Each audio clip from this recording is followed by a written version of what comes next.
Super. Hello, Kiki.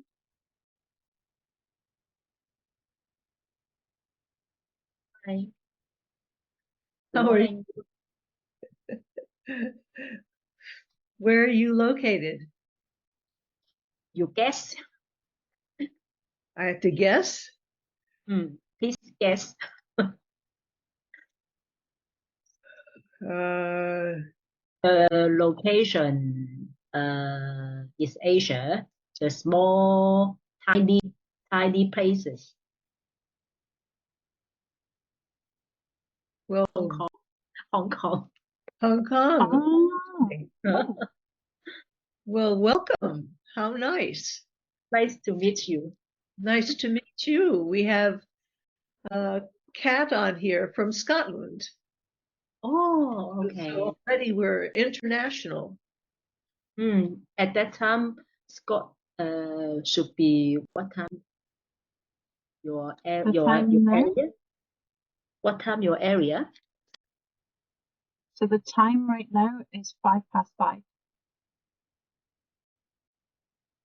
My area is a nighttime, midnight. It's Oh, midnight wow. for you? Oh.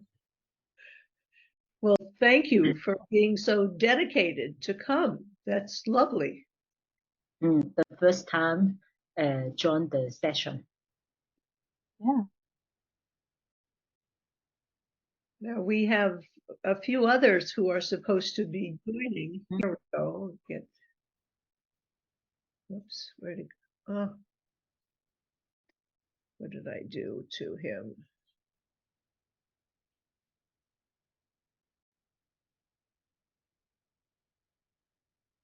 It's Gary.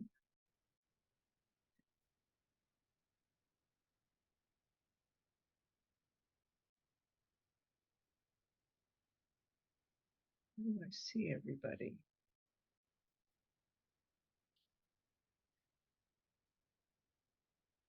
Hello, Gary.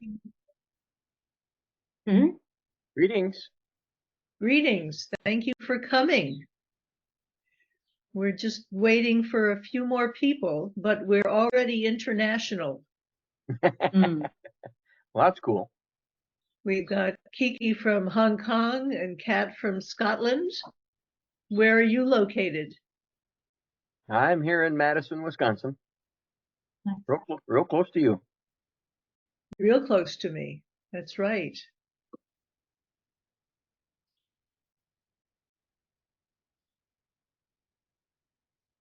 Well, I don't like to wait very long. I just started. I'm sorry. I would just start. Okay. Then we will start. So I'm Deb Laurel, and I welcome you to free paper-based learning activities. So I've got your name and your location, but it would be nice to know your company and what type of training you do and how you heard about the program. So Kiki, you want to start? I'm a student teacher.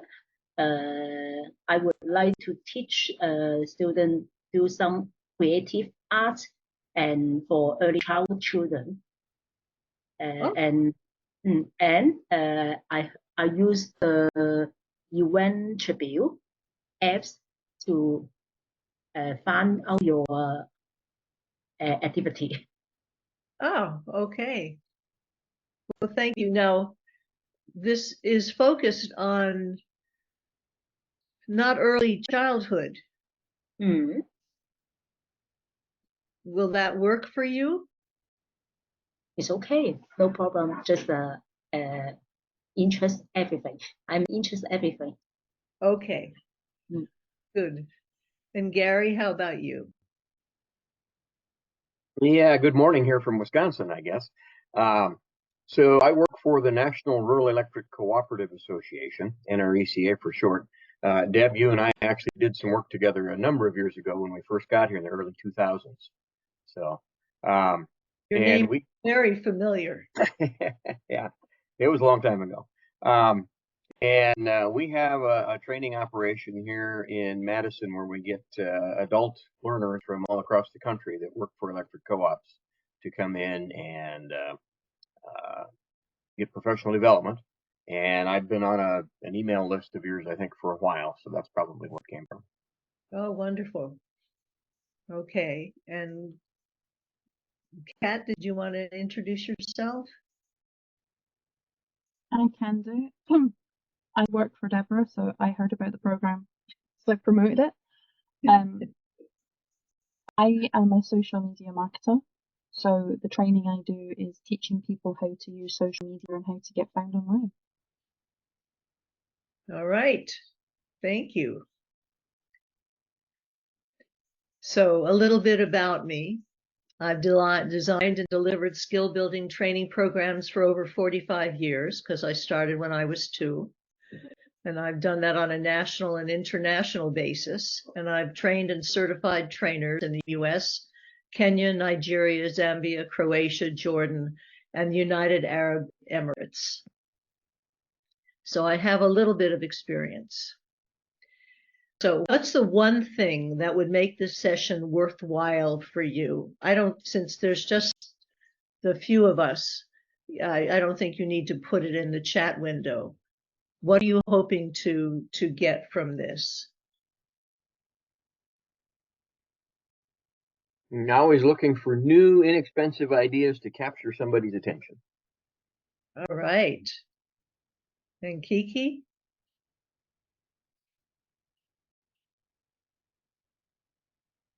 Develop the social communication culture, I think. Okay. All right. And I'm not going to be asking Kat these questions because she knows all this stuff from me, unless you want to pipe up. No? Okay. So, how many of you feel that the most effective learning activities are expensive? Do any of you feel that way? Nope. No. And how many of you have flip charts, paper, and index cards? All over the place. All over the place. All right, so then we're all set. So we're going to be looking at flip chart activities, paper activities, and index card activities.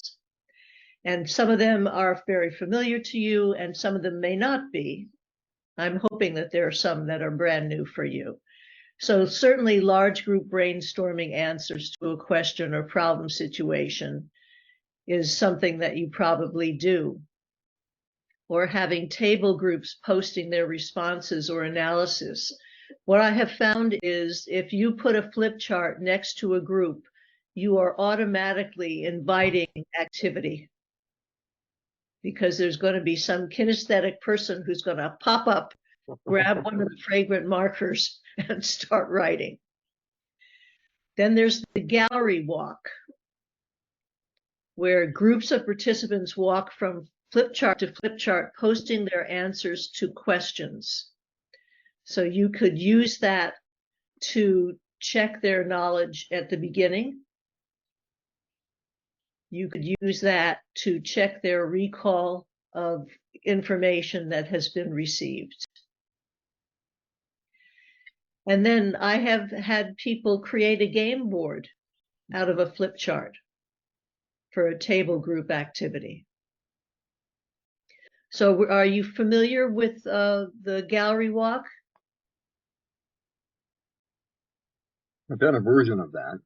A version? Mm-hmm. Okay.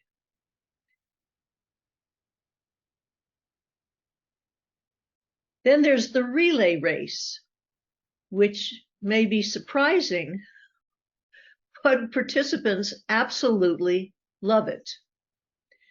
And what you do is you create 2 teams.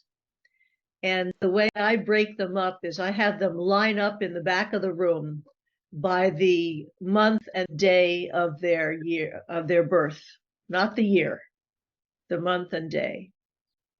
And then I had them count off by 1 or A. And then what you do is you put on the flip chart. If you were talking about power grids, for example, you would write P and then O underneath it and W underneath it. So you're writing vertically, power grid, and then the participants have to come up with some word or phrase related to power grids that begins with each of those letters. And the way you set it up is the flip chart is a good 12 paces away from where you put down tape for the starting place.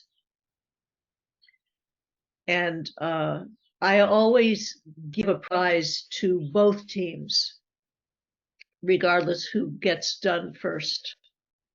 Matter of fact, I have Team A look at Team 1's writing to see if they'll accept everything or if there's some duplication and vice versa. So it's a lot of fun. It doesn't take a long time. And it's a wonderful thing to use right before lunch or right after lunch or toward the very end of the day, because it gets everybody's energy up. Now, a process map is a large agenda map for the wall. So think of a mind map, but I take butcher paper and so it's quite long, and people can comment on what you've done. So if I had a agenda map for this, it would be titled flip chart activities and relay race process map. People could write ideas or which ones they want to use. So it's a way to get them up, moving and thinking. Then there's competitive brainstorming. And the idea here is groups are competing against each other in the clock to come up with the best responses. So if I were doing this with you, I might say, okay, you have 5 minutes in your group, small group, to come up with as many ways to use a flip chart as possible. And I would time it for 5 minutes. And then the group that had the longest list, that again was a valid list, would get a prize. But I first have them read that off and then ask the other group or groups, do you have anything to add? People love this too, because adults like to compete. Then there's rotating flip charts. This is somewhat similar to gallery walk, except that the gallery walk on each flip chart is a question. How do you use flip charts? How do you use index cards? How do you use paper? In the rotating flip chart, each group brainstorms an answer to the question. Then the other groups do a gallery walk by reviewing it, validating, or revising the answers. So you come up with a very complete response to whatever the question was. Is this making sense? Kiki, am I going too quickly? Is this pace all right for you? Keep going. I never tried this one, so that keep going. Maybe finally I will understand how to play. Okay. Then pictures that represent the different qualities of a certain type of personality.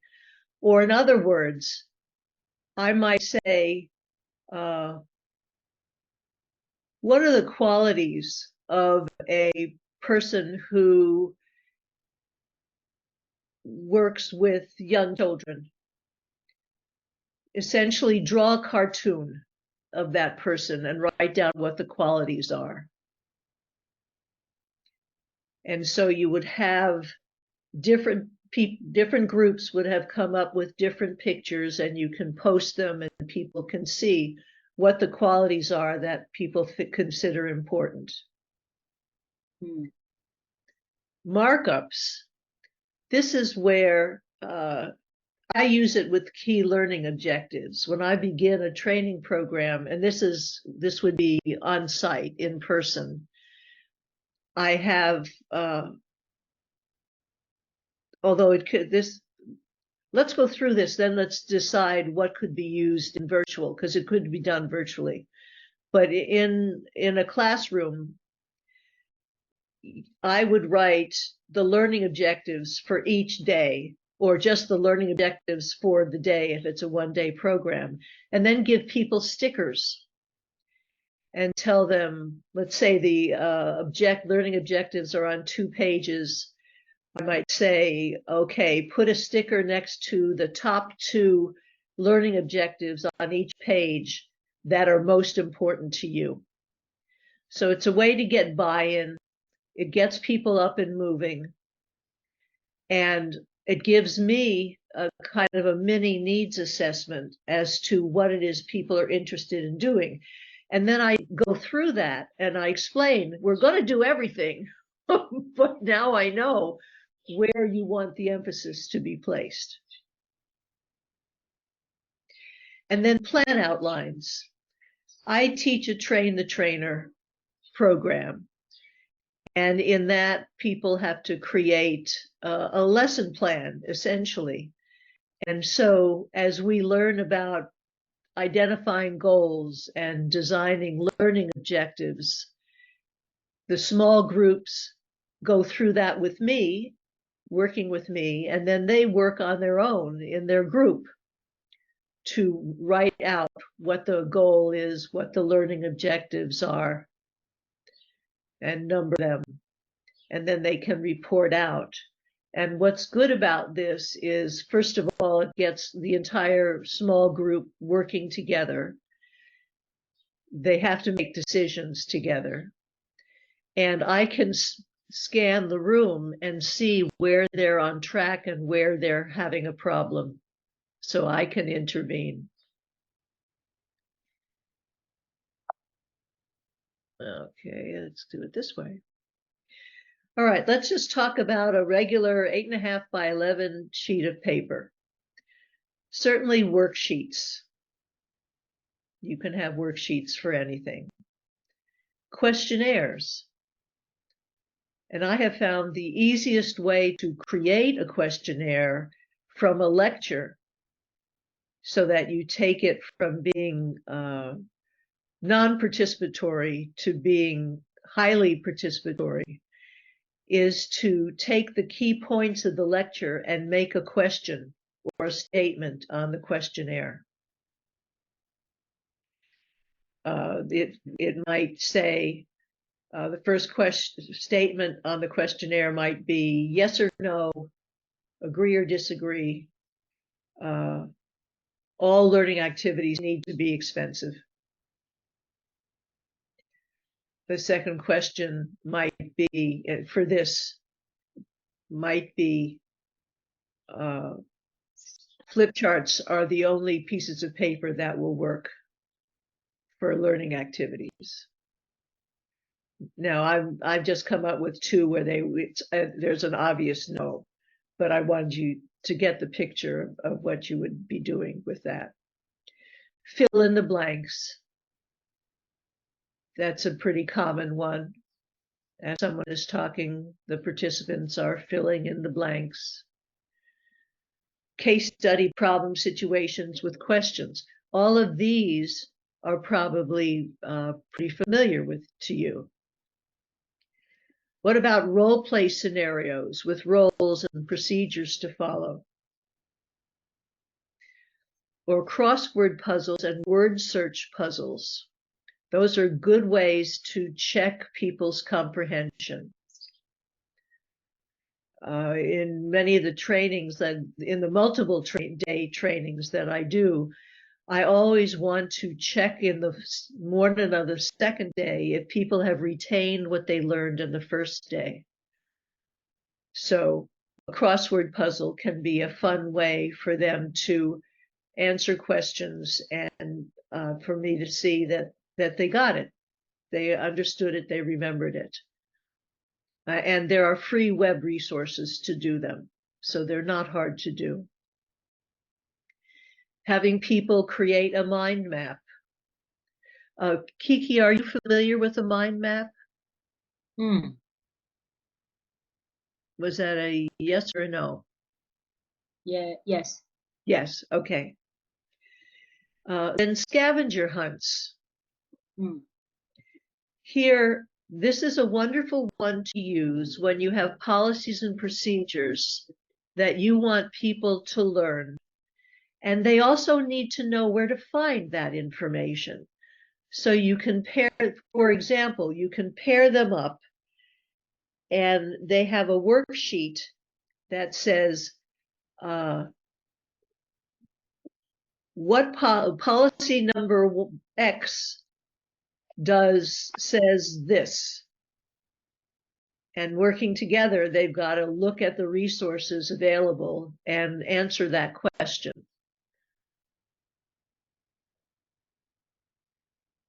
Other times, that's when you're going after written reference resources. Other times, a scavenger hunt, if we had 10 people in the room, I might say, you've got 10 minutes, talk to as many people as you can to find out how they use, what free activities they use using paper. And you would go around and ask them. So it's looking around for information. And if I'm going too fast or you need better explanations, please let me know.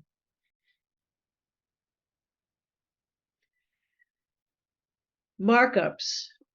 This is where you have people highlighting or underlying key items on a page. A bingo icebreaker. That's a fun one. At the beginning, if you've got a multi-day training and you want people to get comfortable with each other, you can create a bingo. And for example, it might say, this person has 3 sisters. This person was born in Hong Kong. This person has traveled to Europe. It could have a variety of things. And what you're doing is you're creating a community of learners, people feeling that they have something that they share. Art projects that require drawing. I'll give you an example. One of the things that I have people do, if I want them to really understand how they're feeling about their lives, is I ask them to draw themselves as an animal, a food, or a vehicle.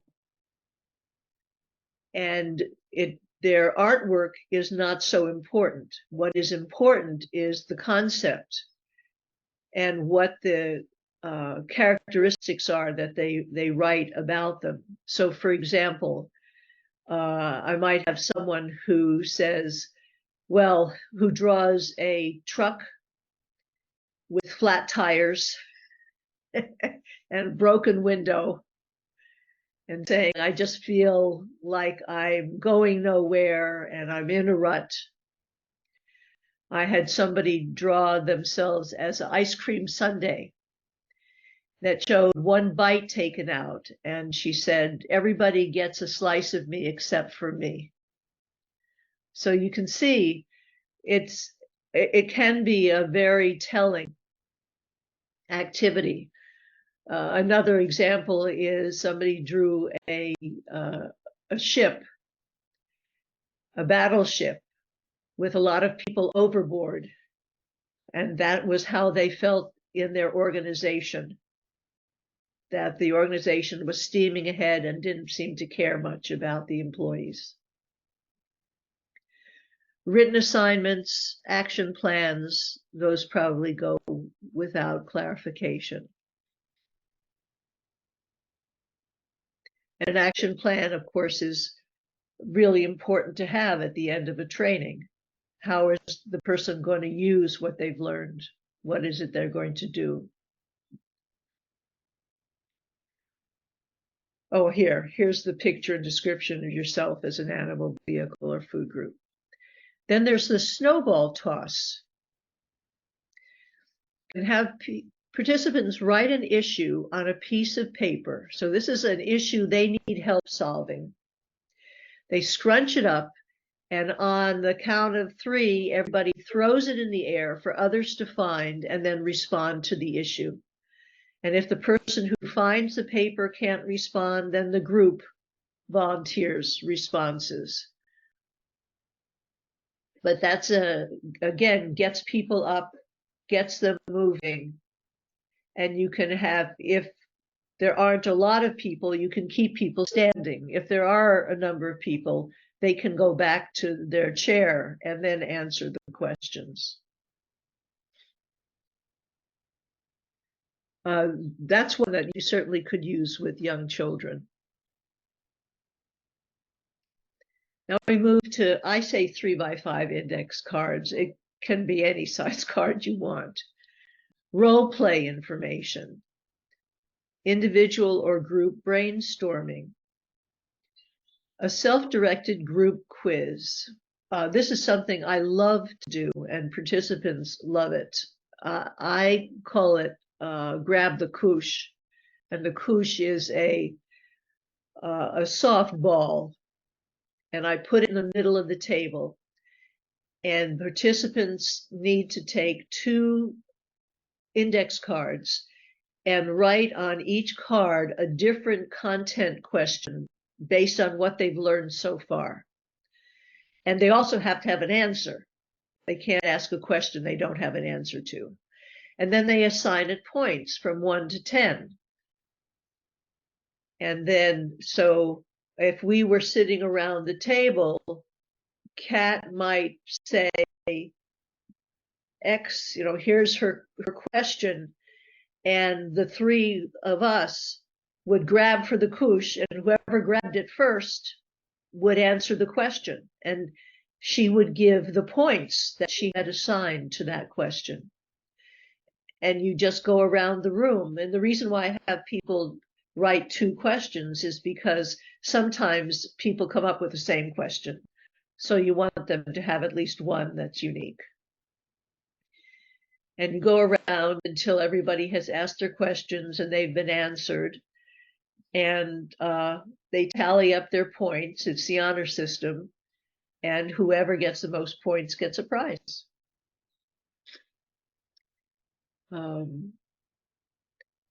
This icebreaker to guess the name of a famous person taped on their back. I had done that once.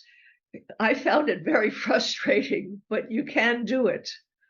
You don't know, it helps to say these are people who are historical figures, or all people politicians, or actors. So somebody has at least some starting point to guess. Now the envelope pass. This is very useful if at the end, if you've asked at the beginning of a training, what do you want to get from the training? And that particular subject has not been covered in the class. You can cover it this way. What you do is you give index cards to, let's say we have 3 tables, and there are 3 content questions that haven't been answered yet. How do I do this? How do I do that? So you write that question on the outside of an envelope. I just use a regular legal size envelope. And so you have 3 envelopes, each of which has a different question on it. And then you put 1 envelope at each of the 3 tables, and the table I like to use colored index cards. So table 1 has pink, table 2 has yellow, table 3 has green. So they get a few minutes to brainstorm how to answer that question or how to resolve that issue. And then they put their cards into the envelope and pass it to the next table.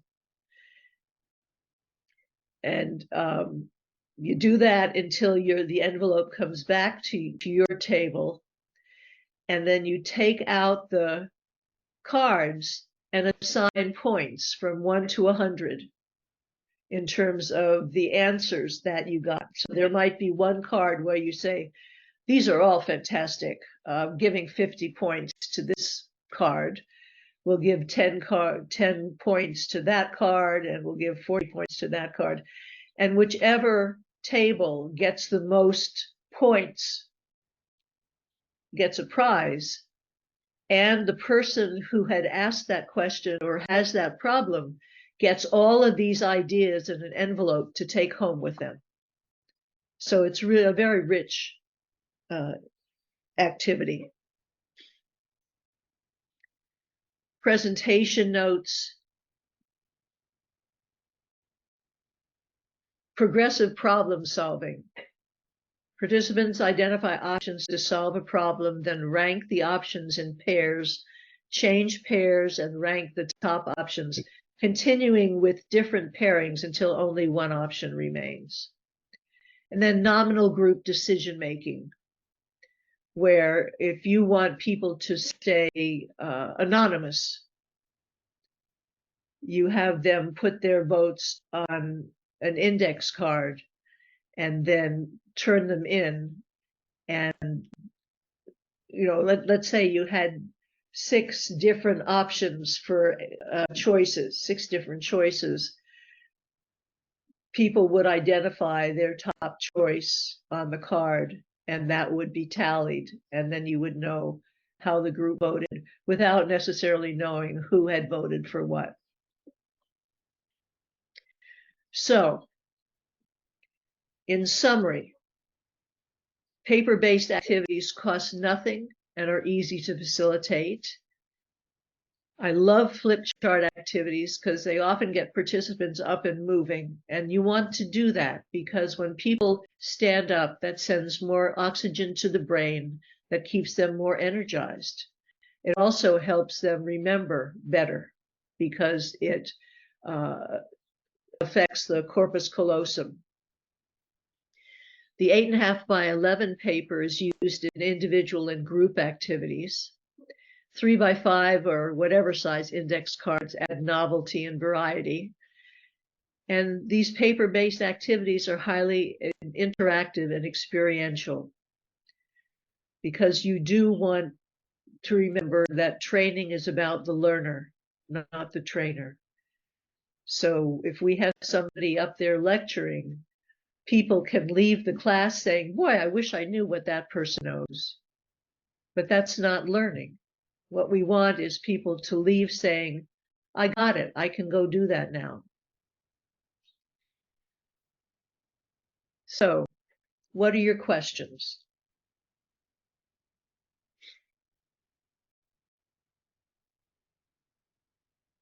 So, Deb, I appreciate that. I definitely have a couple of application ideas. One, I like the markup from the flip chart for the objectives to kind of get a better flavor for where the group is to start with. Like that idea a lot. I have an application in mind for a crossword puzzle. So that's good. Tell me a little bit more about the 3 by 5 card and the progressive problem solving and the pairing that you were talking about. I didn't quite catch that. When you have you had the group come up with a whole bunch of options, a whole bunch of choices, and then you pair people off and you have them identify which, so it's slowly reducing the number of options. It's what's happening. Okay, so you're pairing off the people and they're prioritizing the ideas. Exactly. Okay. Thank you. You're welcome. Kiki, do you have questions? No.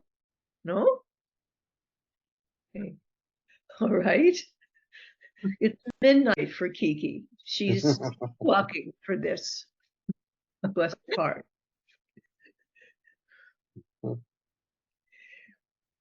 Yeah. Well, I really appreciate your coming and your participating. On October 19th, we're going to look at free learning activities that don't require anything. And those are a lot of fun. So I hope, if you're available, that you can join us for that. So your key takeaway, what's one key takeaway that you are leaving this session with?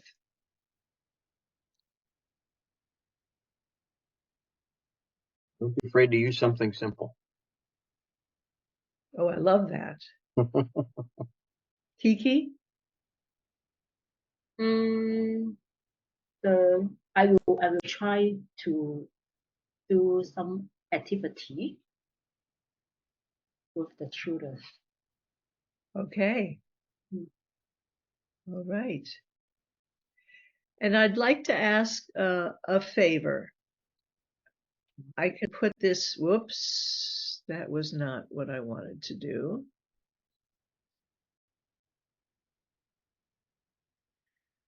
I can put this in, okay, in the chat.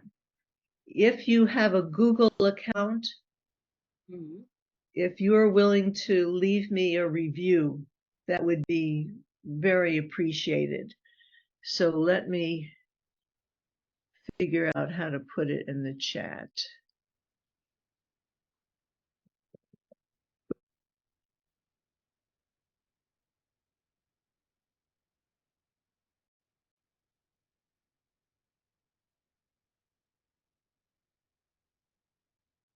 GYV. There you go.